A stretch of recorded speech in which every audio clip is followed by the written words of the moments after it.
What's going on, everyone? Welcome back to the show. So today we're going to take a look and a listen to Representative-elect Lawler. So he will be coming in. He's a Republican. He's going to be a congressperson.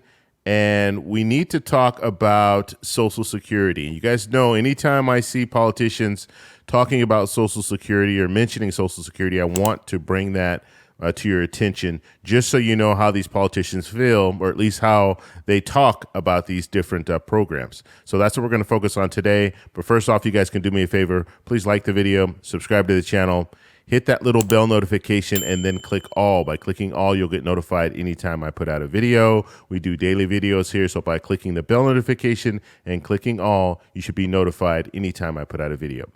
Okay, so let's go ahead, and I'm going to show you this clip. And they're going to be talking about Social Security, and they're also going to be talking about the debt ceiling. You guys remember I was talking about the debt ceiling. Congress, or at least some of Congress, want to address the debt ceiling right now. They don't want to wait until the new Congress comes in. So in the next couple of weeks, they're going to try to address this.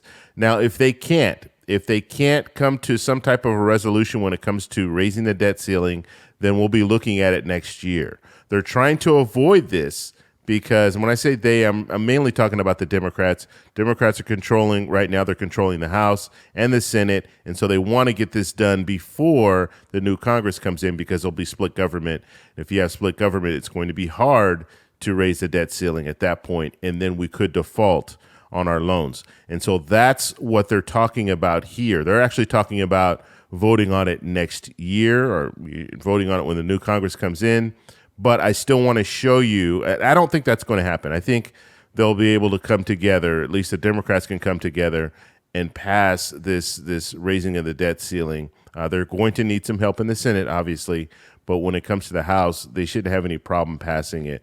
And so we'll have to see how this progresses. But this is probably the number one issue at this point, raising the debt ceiling and then also funding the government. Those are the two major pieces of legislation that they're going to try to get passed before the end of the year. But let's listen to Representative-elect Lawler. Now, when I say Representative-elect, just so you guys know, this is his first term. He just won, so this will be his first term. So he could have different ideas that might not go along with the status quo when it comes to the Republicans. But you know how things go. You get in there and you think you want to do things, and then when you get there, then you realize it might not even happen the way that you want it. But anyway, we're going to listen to what he has to say. Here we go. Let's talk about some issues of policy. Republican Senator John Thune, who's a member of the Senate Republican leadership, he said this week that he thinks the next Congress, so that's the one that you'll be a member of, will have to deal with raising the debt ceiling. House Republicans say that they're prepared to use that vote, raising the debt ceiling, as leverage to force spending cuts. Are you comfortable with that tactic, risking default on U.S. debt? Well, listen, there's no question our debt is out of control. I mean, we're talking about over $30 trillion. We need to get spending under control. Under the Biden administration, we've increased spending by over $4 trillion. There's no question that this is unsustainable. And so certainly there are levers of power within Congress, and debt ceiling votes are one of them. At the end of the day, we have to pay our debt, and we have to ensure that the government is functional and operating.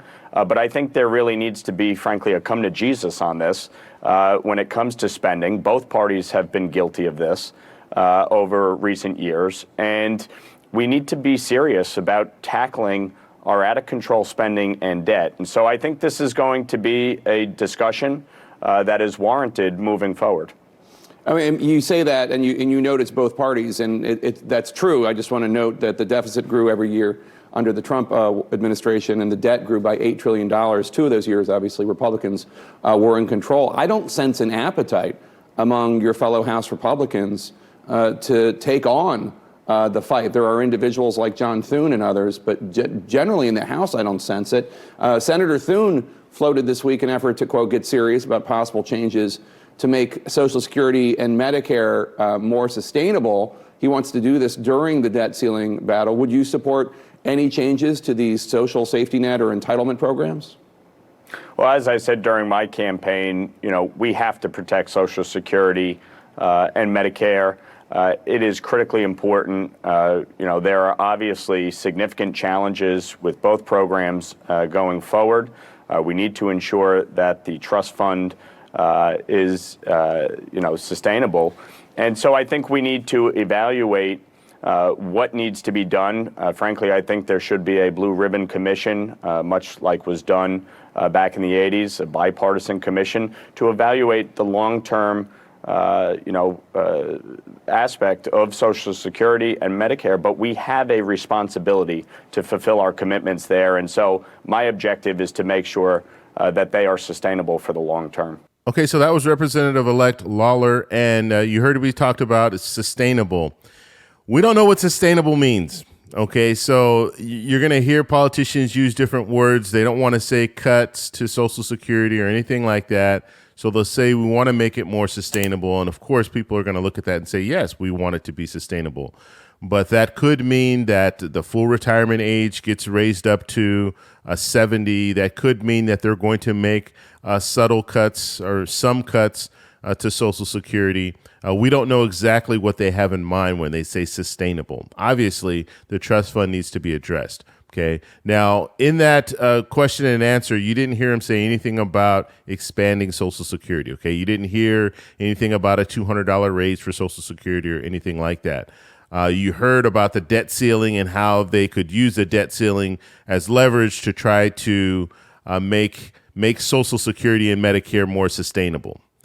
So that's what you're hearing right now when it comes to Republicans. And this is very common. This is a common theme. And so we'll have to see what that means next year. But I think when it comes to the debt ceiling, Democrats will be able to pass something this year. So this won't be an issue next year when it comes to the using the debt ceiling as leverage. But you heard he mentioned Senator Thune. Senator Thune is a ranking member in the Senate on the Republican side. And they like I said, when it comes to Social Security, they do want to address the trust fund, but they're not talking about anything when it comes to any type of expansion of Social Security. So you have Democrats on one side saying we want to expand Social Security and we also want to address the trust fund. And then you have Republicans on the other side saying we just want to address the trust fund, but we don't want to do any expansion of Social Security. And as a matter of fact, we want to raise the age, the full retirement age to 70.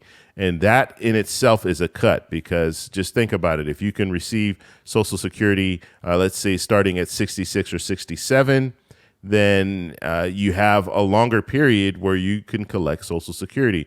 But if you could start collecting it at 70 and only 70, so you're going to miss those 3 years, well, that would mean a cut. Okay, so that's how a cut comes in. So when you hear people talking about, oh, they don't want to cut Social Security, this is a way to cut Social Security without people really tying the two together. And so I just wanted to give you a different perspective on this. This is a representative-elect that will be coming in. So he's brand new, and these are his ideas of how he wants to move forward. One other thing, when it comes to raising the debt ceiling, and you're going to hear politicians coming out talking about, let's look at the, how much money we spent, we're in debt and all this.